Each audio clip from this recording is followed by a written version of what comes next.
Missed you guys, man. I listened to the last episode and I was laughing and like You being laughed, you cried. well, I was like in the conversation, like I was talking to you guys, but just you weren't talking back because Right. I was just listening You were being a weirdo. as usual. So you guys sent a flurry of messages of topics that you wanted to discuss the other I day. don't know. I had a couple. Does anyone even remember what those topics? I remember, but I know Manny's Okay. got more personal stuff he wants to address. So All right, well, let's go there first. I mean, shit. I got. These will be quick. So, my son is doing basketball camp. I'm actually at the school, my old high school right now. Mine too. Your two? What? Mine too. Oh, yours is doing basketball camp. I'm like, He's at I didn't basketball see him camp here. right now. Yeah.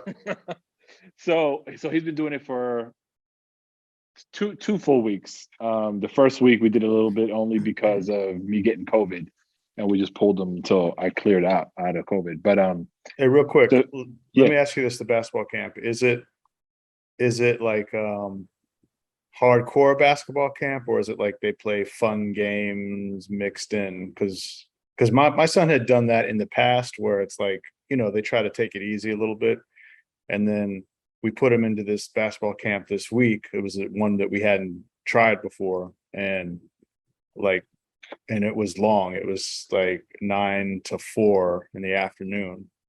And man, like we picked him up the first day. he was exhausted. They Night. They worked his ass out. And I was proud of him too, because there were kids that were, these are like real ballers and kids that are, there's like some 11 and 12-year-olds that were, damn near 6 feet, and he's got to play with them and shit. So Shit. Yeah, that's real. Yeah. It's like that. This is like that. It's 9 to Okay. 3, Monday to Friday. They do it for 4 weeks. We're only going to be a part of it for 3 weeks or 2.5 weeks. And yeah, he's spent. Every time we finish, he's like dead tired, but he's like, yo, I can't wait till tomorrow. Like he's really That's into good. it. Yeah. Matter of fact, he won. So they have different leagues, right, among the kids based on their age brackets. Mm-hmm. He was at the high end of the kind of one of the junior brackets, and they call it the G League. So he was, he's 9, so he's at the top of that one, and he won MVP for last week in Nice. that one.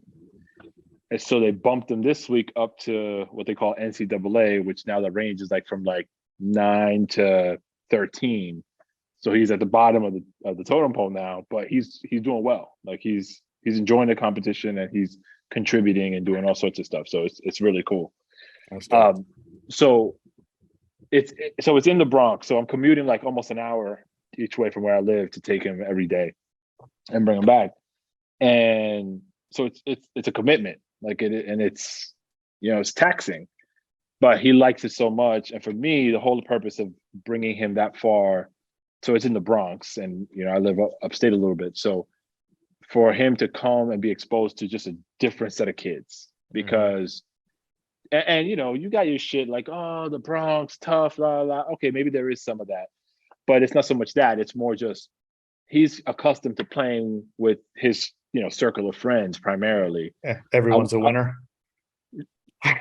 A little bit of that mentality. A little bit of that, Yeah. And so now we move into here where like everybody's fighting for their own, right? Like there's really a lot of competition, so much so that you got 6-year-old like there's a couple here that are 6 years old, and their ball handling skills are out of control, and they have no fear. Like they're going up against this kids from the high school basketball team that are doing the camp, like coaching, and some of these kids are like 6'4", 6'6".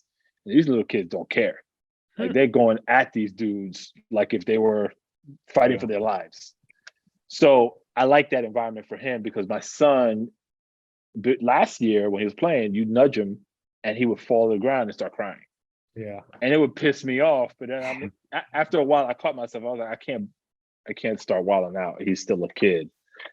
But now, because it's acceptable in this environment, like he's toughening up on his own, and he's not trying to be a pushover. He wants to be competitive. It's funny when you put the kids in some of these stepped up environments in terms of like, can they take it or can't they? How they step up How to they the show plate, up. and Yeah, I mean, and it sounds like your son is doing something similar. So that same means that thing. they enjoy it, they want it, right? So anyhow, so we got to a point. It was a couple days ago. He comes to me like before practice camp is done that day, and he's like, "I don't think I want to do this next year," and this is completely different Oh than what wow. he's been Okay. saying every day. So I'm like, all right, what's going on? Because I've been asking him every day after we wrap. I'm like, yo, how'd it go? How you feel? And I know some days his attitude is a little different. So I know something's up, but he's not telling me. I'm not pressing him. I'm letting him do his thing. And then like 3 days in a row, I'm asking him the same question. And I know something's up. So finally on the third day, he cracks. And well, this is what he said this to me. And then I pull him aside and I'm like, yo, let's talk. Like, what's going on? Because if you can't trust me, then you're alone in this world. And he starts to tell me, this kid, he's all up in my face. And I'm like, what do you mean he's all up in your face? And he's like, yeah, he's like, you're nothing. I'm better than you, blah, blah, Oh blah. damn. He's Okay. talking junk, right? And I'm like, okay. And I'm like, how does that make you feel? Like you want to quit because he's in your face? And he's like, yeah, it's just so annoying. And I'm like, all right, Lucas, you want to play a sport. Sport is the foundation of sports is competition. People compete in a bunch of ways, one of them being psychological. So they want to get in your head. And once you let them live rent free in your head, your game is done. Like you're not going to compete at a high level. So you get to make the decision. Do you want, not so long as it doesn't get physical, you got to play it smart. And you got to go about it, not allowing people to infiltrate your mind. And you use that as energy and fuel versus discouragement. And I walked him through a bunch of scenarios and we had a conversation. And then ultimately I was like, yo, do you want to go talk to him? Do you want to go talk to the coach? Do you want me to talk to the coach? How do you want to deal with this? Because we can't just turn around and pretend like it didn't happen. Like we don't run. We got to address it. Otherwise, this is always going to be an issue. And he was like, talk to the coach. So I went, spoke to the coach. I was like, yo, look, this was going on. He's like, all right, I got it. And they spoke to the kid. And since then, it's been fine. And the kid actually, I guess, found other targets that he's trying to get, Okay. get riled up, but they kill it right away because they already know what he's up to. So it was, I got discouraged a little bit at first. And I felt I guess, like you're a parent. Like when somebody's messing with your kid, you can't help but get a little hyped or angry. And then I quickly like just shut it down and I was like, yo, this is life. Nobody got hurt. Now we just gotta strategically deal with this so that he learns something and it helps him grow from here. And we kind of diffuse the situation and kind of use it as a teachable moment. So all in all, it worked out, but it was a little like, my kid wants to run away when some shit, went Right. down. It's kind of a tough scenario too, because if you get in like going to the coach, that could be a snitch tricky move. Yeah, it could have gone tricky the wrong scenario. way. Like It could have amped the kid up even more. yeah, definitely. Yeah, and so what's good about shout out to St. Raymond High School, who's running this camp, and Coach Lopez over here. The standards here are really high. So you're going to compete your ass off, but you're going to do it the right way. You're not going to play these like, this isn't the street. Like we're in a place that basketball here is religion. The team here like really excels in New York City basketball. So there's a certain standard. And that's what he promotes, whether it's a camp, whether it's a team he's coaching, whatever it is. And so things like this are not allowed to fester. Right. They get sorted out. Kids are learning the right way to play the game and like lower the volume on a lot of the antics that you see, like, unfortunately in the street. Right. So he's about the values of on and off the court. Yeah. Yeah. And it's, and the thought crossed my mind real quick. I was like, yo, I should address this with the kid. But then I was like, yo, how would I feel if an adult comes talking to my child when my child starts wilding out? I was like, there's no way. Nah, that would have gone south. Yeah, nah, that's not cool. So anyhow, glad it worked out. Yeah, man, it's been good. I think he's grown a lot, and I've seen him improve in his game and his IQ a bunch. Not just like basketball stuff, but like even outside, like his situational awareness and all that kind of stuff is elevated in a few short weeks. Oh, Yeah. So what did you want to talk about, E? but didn't you have something else though? I do. We could talk about it, or you can jump in because I don't want to hide the mic. Go ahead. Nah, you missed last week. What's the other thing you wanted to talk about? So I get home from camp with my son one day this week, and I sit on the couch, and my wife is like, "I gotta talk to you," and I'm like, "Okay." You know, when they frame it that way, it sounds like it's about to be serious. And then my wife's like, "So your daughter," and as soon as she says that, I know she's talking about the little one, because the big one's like, she's good. Your daughter asked me, "What are nudes?" Yo, dog, my jaw locked, my fist, I saw it ball up, and I was just like mean mugging her. And she's like, "Calm down." I'm like, Oh man. I'm like, okay, yeah, I should probably do that. And then she's like, and she was like, all right. My reaction originally was like, I was like floored. I don't know what to tell this kid. Why the hell is she asking me about nudes? And then she goes on to say, like, on YouTube, and then I further clenched up. Mm. And then she's like, there was some content she was watching that had to do with makeup, and the colors in a makeup kit that are similar to your skin tone are called nudes. Mm. So they were talking about it in this thing, and yo, I didn't know that. Why would I know that? And then she tells me this shit, and I'm like, yo, I took the biggest sigh of relief. I was like, Jesus, just for for real, one dude. more day, there's still a little bit of innocence in my 6-year-old daughter. It just sucks that that's in her vernacular now. The word nudes. Yeah. Because it's gonna happen at some point, hopefully beyond high school, but likely in high school. Somebody's gonna say, "Yo, send me nudes," and she's gonna be like, "Oh, here's my makeup kit." Middle school.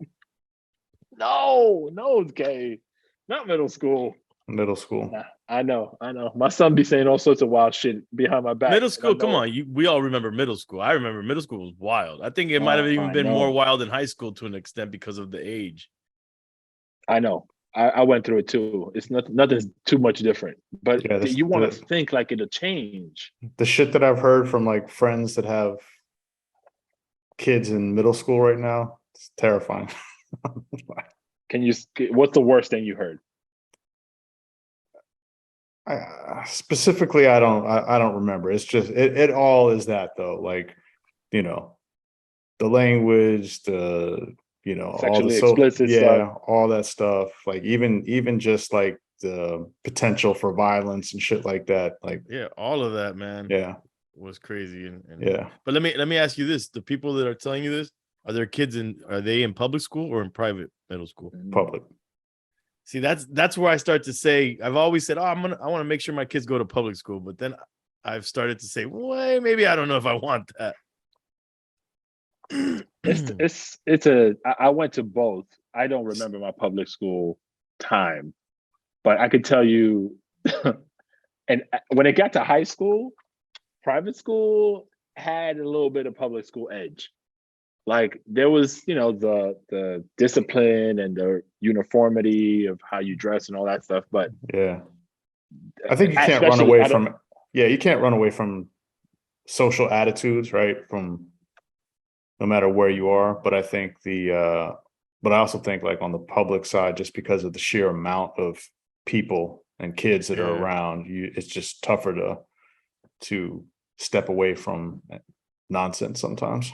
My only worry about private school, and this is the reason why I always said I want my kids to go to public school, is two worries. It was one that I felt private school, you weren't exposed to many different kinds of people, or in public school you were, you know, whether it be, you know, economic and social class, and, you know, culturally, racially, whatever.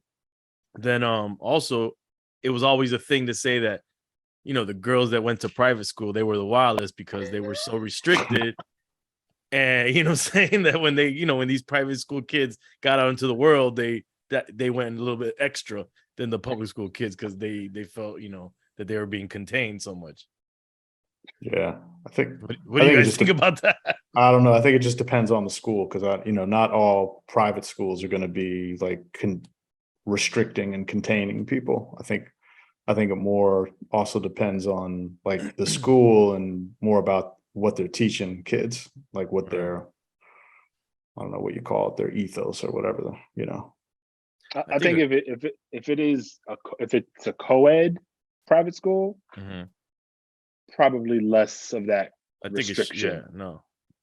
But strict, like gender centric, No, there is truth. Yeah, it was always the Catholic girls' school right. that we were always referring to out here. Yeah. Yo, so you guys want to go to Sesame Place? So, yo, you didn't know about that before I told you about the rest of it? I didn't know. I knew about Sesame Place. I saw the kerfuffle around that one, but I didn't know there was more evidence out there of other places. Yeah, there was one with Rapunzel in Disney, like turning her back on two black kids and just walking away, and then there was one in Chuck E. Cheese doing it, and I feel like there's more, but like at first, you know, I'm like, you know, you think it's an isolated one person happens to, you know, I guess would be a racist person in that costume in the Sesame Place because it was that one character. Yeah. And you're like, okay, this is isolated, but like what? These characters have like their own clan? Like what is it? Like they're all in the KKK character crew? Like they got a union. Like what you know, is it that this one thing highlighted is making everybody say that every incident is specifically that someone's being, you know, racially targeted?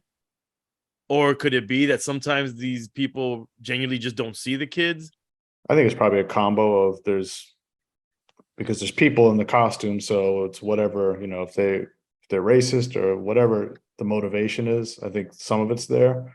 And then there's probably instances where we're seeing clips out of context or they don't see kids, or I don't know. It's so hard to tell these days, but yeah, it's wild, man. And I feel for those kids and for those parents, man, to deal like the Sesame ones. Those, I mean, all of them seem pretty foul, but those Sesame ones are pretty fucked up, man. Like, I haven't seen any of the clips. I haven't watched any of the clips.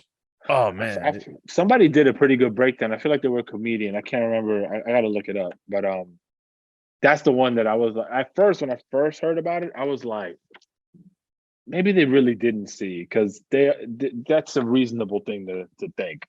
But then when these other clips came up, I was like, there's 4 other ones. Because then you see, like, all right, at a certain height, maybe it's challenging. But if you got a row of kids that are similar height, and then you just skipped over the one that happened to be black, like, all right, now it's not. And they're like high-fiving. It's like white kid, boom, skip. Oh, he's one of them slapped a black girl, as a matter of fact. It was like high five, slap. Yeah. You see, that's man, that's crazy, dude. I wanted, you know how we talk about this a lot, right? Like, there's so much sensationalism when it comes to specific moments of things, and things get dragged completely out of context. And so I try to approach all these things with that mindset. It's like, all right, yeah, it looks foul, but it's got to be another side to the story. Let me wait see if I can figure that piece out, because it's not making sense. Any rational person would do that.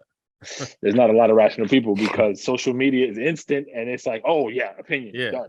Let's all just get further mad. Research. And that's the thing. What I wanted to say, like, that I wanted to speak on, like, how could this be an epidemic of people that do this now? Like all these characters, like, what did they? It's like almost they're doing it on purpose. Like, oh, you guys want to diss my man's in Sesame? All right, we all gonna do this now. Like, what is going on?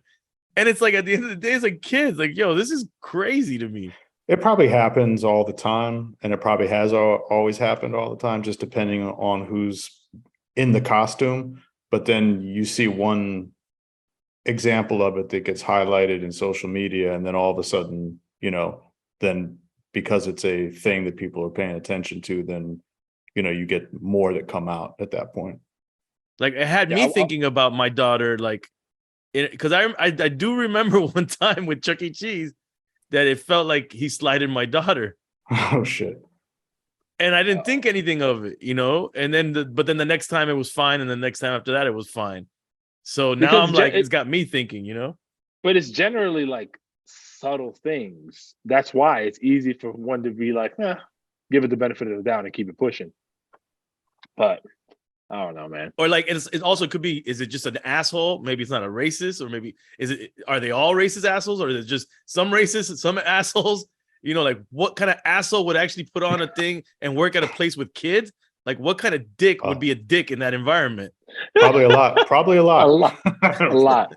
I mean, just Like- think about people who work jobs that they hate, but they're working the jobs, and you're wondering, like, you like customer service jobs, you know what I mean? Right. And you wonder, like, damn, this was like the worst customer service experience ever. Why would they have that job? But they have that job, and they hate that job. Yeah, well, I don't know. They need to start psychologically evaluating. Like the Chucky one, I feel like it's a teenager that was just being a dick. You know? I think that's probably the case with Sesame Place also. If it's Disney, I think you're gonna have like actors primarily, Well, but Disney, older folks. the Rapunzel chick, yeah, she was kind of foul. Yeah, that's why. I'm Well, waiting for the True Hollywood Story or whatever of like interviews with these people that mask up like this, and see if they do have some sort of background or No, like. watch them have an ill Wild But there's racist club. but there's a new clip that's circulating right now on the opposite of like two Toy Story characters. I guess it was in Disneyland. What's the opposite? I just saw it today where I guess it's the dude with the cowboy hat, whatever his name is, and another character. Woody, bro. Woody, come on, Yeah. stop pretending like you don't know the characters' names. Don't do that. What Don't kind do of a father are you? Well, it's been a while No. since I watched Toy Story. that. Nah, he's fronting for the fans. He knows who Toy Story characters He's are. like, I don't got a mic in front of me, so I can't be acting like I like. So there's two of them, but but one of them made a point. I guess I forget what the whole context was, but one Wait, of dude them is made a talking point. in the outfit, like he's doing an interview. Wait, let him finish. No, I don't know if he's actually doing an interview, but Oh, okay. it's in the clip that one of the characters specifically turned around and made sure to acknowledge there was two black children and went over to make sure that, you know, they gave him a high five, and I guess the dad posted it on his social media, like, good looking out, Woody, you know, for keeping Right. everyone together, you know, that kind of thing. So I mean, I guess that's the flip of the negative Yeah, side. that guy's not an asshole. Right. but think about it too. Like that's a perfect thing to do in not retaliation, but in response to this shit. Like, yo, the bootleg characters over there at Sesame Place is looking foul right now. Yo, let's Right. double down on Disney Right. being dope because it will benefit from it too. So maybe there's a little bit of that too, but like it's great to be able to like that they think about doing that shit because it is important. You guys should watch the Rapunzel one because I was like, how is this chick gonna diss these kids? Like the environment, like the way it all goes down, it's just like, man, she's just a bitch. Like, Man, we live in such unbalanced times these days. Everything is so extreme. Yeah. Like, there's no middle ground for anything anymore. and you can't, like, there's no room for Discussion. Error. that's not the word I'm looking for, like correction either. Like, Right. You once can't make a mistake and then once you fuck correct it. up, Yeah. te jodiste. Yeah, you're canceled. It's true. Yeah. That's wild, man. Yeah. What's up? Are your kids still sick, E? Or Mm, was it your son that was both of getting them? sick? My Okay. So I could get into this, but we could save it for another episode. But my daughter missed school all week last week. Both of them had like a weird flu type thing, and my girl had it too. Bro. And then it was hitting me, but for some reason my body's fighting, and I got sniffles still, but it hasn't hit me, so I feel like I dodged it. But it was crazy because my daughter didn't go to school, and then when we were trying to get her back to go to school, she started like losing her mind, dude. Like it was starting all over again, like starting school all over again for the first time. She didn't want to Wait, go. is she back to like regular school? Like She's the school year summer started? school because remember Oh. she's VPK, you know. Yeah, Now the after summer she starts officially, like she's in the school system. real kindergarten and all that. No, she's in pre-K. Oh, no. No. Right. Pre-K. And then my Yeah. son, he's supposed to start. Did I thought you were gonna prolong that? No, didn't happen. No, he's supposed to start this month, and we're waiting a month. And Okay. even then, I want to wait like a year. But Yeah, I'm feeling it, man. I don't want to see little guy go, but This was the Oh, same issue, same concerns last time with your daughter. was You it? didn't want her to go. Yeah, you didn't want her to go to I school. think I So was you're more torn. concerned about like, having her outside of our safe environment. With him, Mm. I feel like I'm gonna miss out because I have mornings with him every morning, and it's like our bonding time.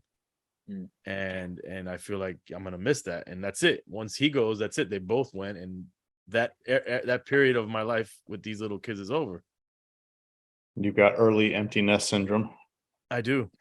I do. Oh, you wanted to talk about anarchists raising kids, is that right? Yeah, man. See? So there's this crazy HBO docuseries, HBO Max, that I got sucked into because they show. I guess it comes after Westworld, and I've been watching Westworld, and it just a clip of it shows in my my recording, and it kind of drew me in because it's like anarchist, it's Mexico, it's Bitcoin, and I'm like, and then it's like a murder. I'm like, what? You know, what are these crazy white people doing in Mexico? But so I end up watching it. I'm like, I got hooked and I started watching it. And one of the things, it's like, long story short, it's anarchist community. They all end up doing this convention in Acapulco, call it Anarchapulco. And it's like the drama behind like this community being built around this convention. And that's what the whole docuseries is. So they have all these different people come to the convention, different speakers that are all kind of like in this like whole anarchist mind state, like that's the theme of what they're trying to like do.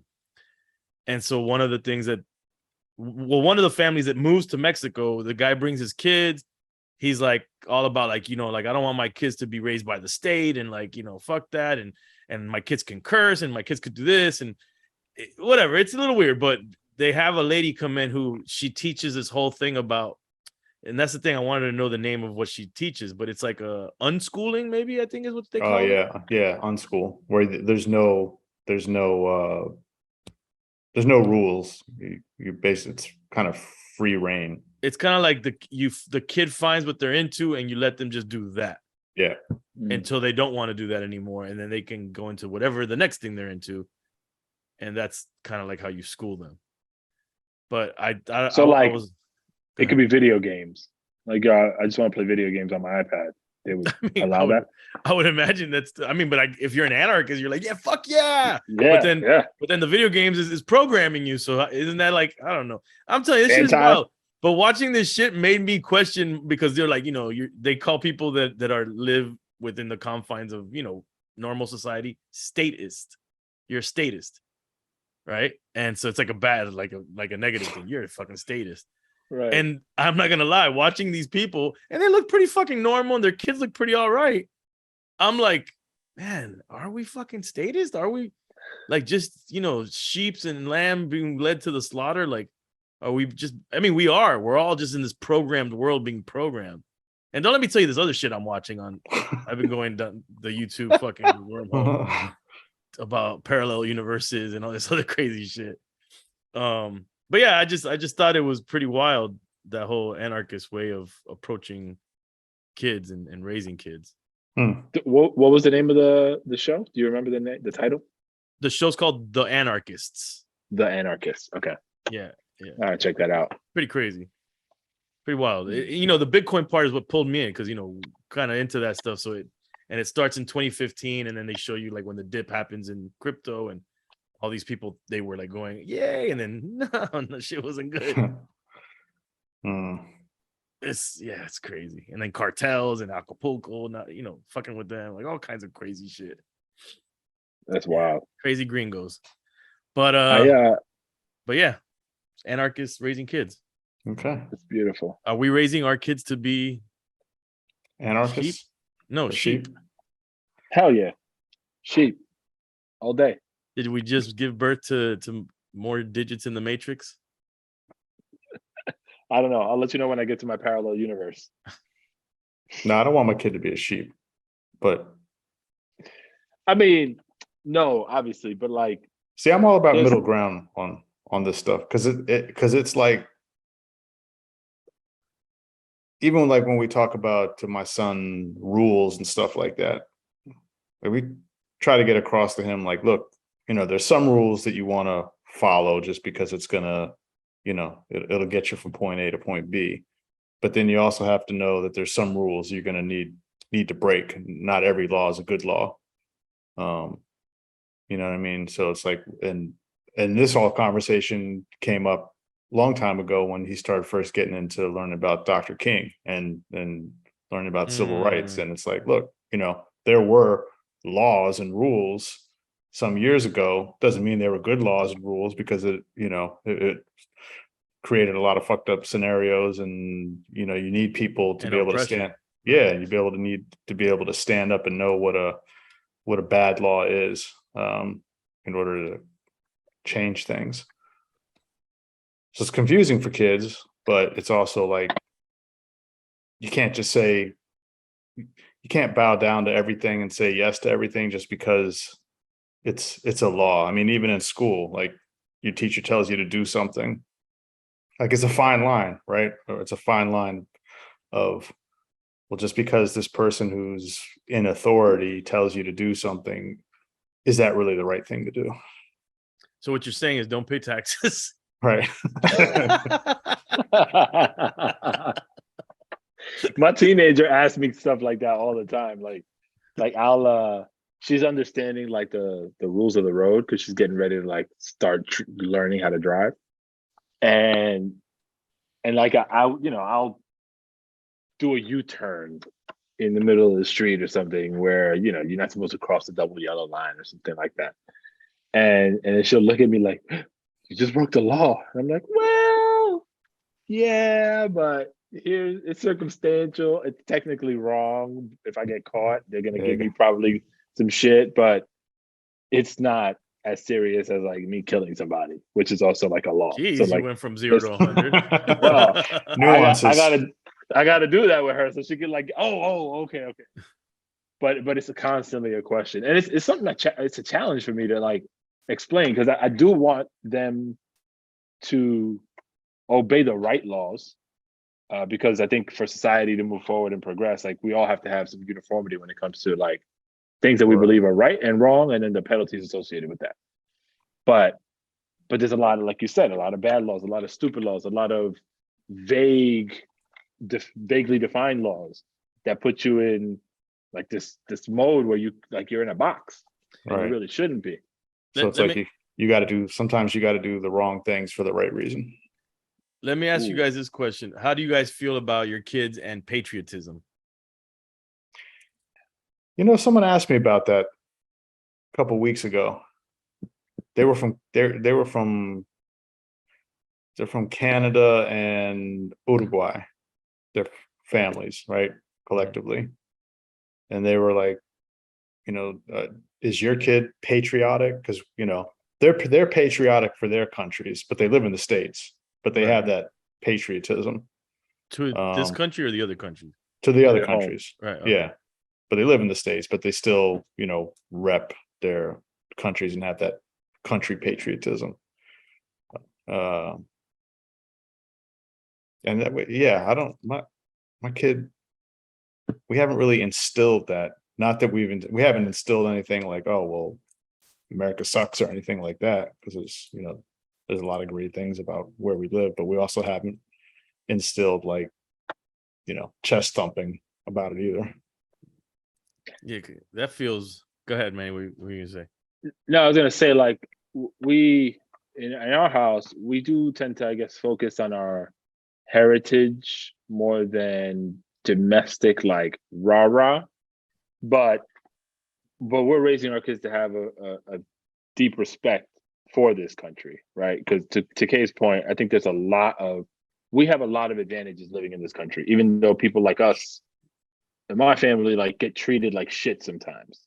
And so while there is bad that affects us directly, it shouldn't take away from, well, I can't say that, but we have to also be able to look at the other side of it and really be grateful for the benefits that come from this country, particularly when we talk about like, I don't necessarily agree with the wars that we've gotten into, but we do feel safer than I think most places around the world because we've got what we've had from a militaristic standpoint. So, Big oceans around pros us. and Yeah. That's geographically part of the reason.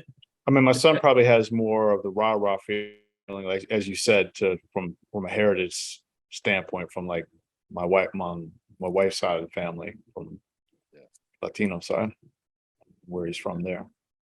But like, for instance, like we were at a baseball game the other day, and like, yeah, we're getting up, we're gonna take our hat off, we're gonna, be respectful. In school, they train you to say the Pledge of Allegiance. Like, we have no issues with any of that stuff. But the microscope that we kind of use in our everyday life is like, yo, this country's cool, but watch out for these things, because these things might contradict a lot of what you see when you talk about good old Americana in our personal context. And E?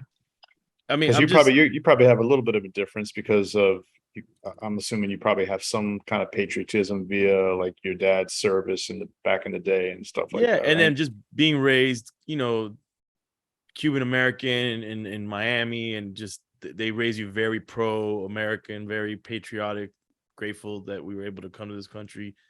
And yeah, my dad. So I grew up that way, but then I had changes of thoughts as I got older, and then I've just it got to a point where I feel like those symbolisms that are kind of like it's programming, and I don't like that. I don't mind being patriotic to the country because whatever, this is our country, we should be proud of it, we should make it better. I always say a true patriot would critique the country and to make it better.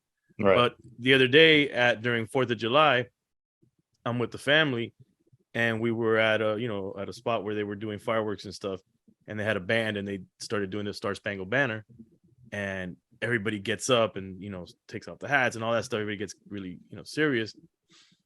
And at first I was gonna just like, we were walking towards something, and I was gonna just keep walking, because in my mind I'm like, that doesn't make you patriotic. That just means you're programmed to do what they say when they say it. And I don't know that to me doesn't necessarily mean patriotic. But I was conflicted because part of me also feels that it's respect to, like, because like my dad fought in Vietnam, he's a veteran.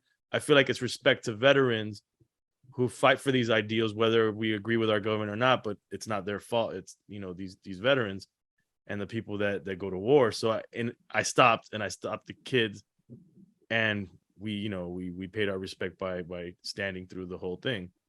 But I was conflicted by it. Makes sense. Yeah, it's not easy. There's a lot to unpack when it comes to those things. I feel right, patriotism is like organized religion, To a great degree, it is. I think. Very much so. Look where we are today. Right. All right, I got a jet, guys. Yep, same. All right. Y'all keep it sleazy. Peace in the hood, man. All right, later. Later.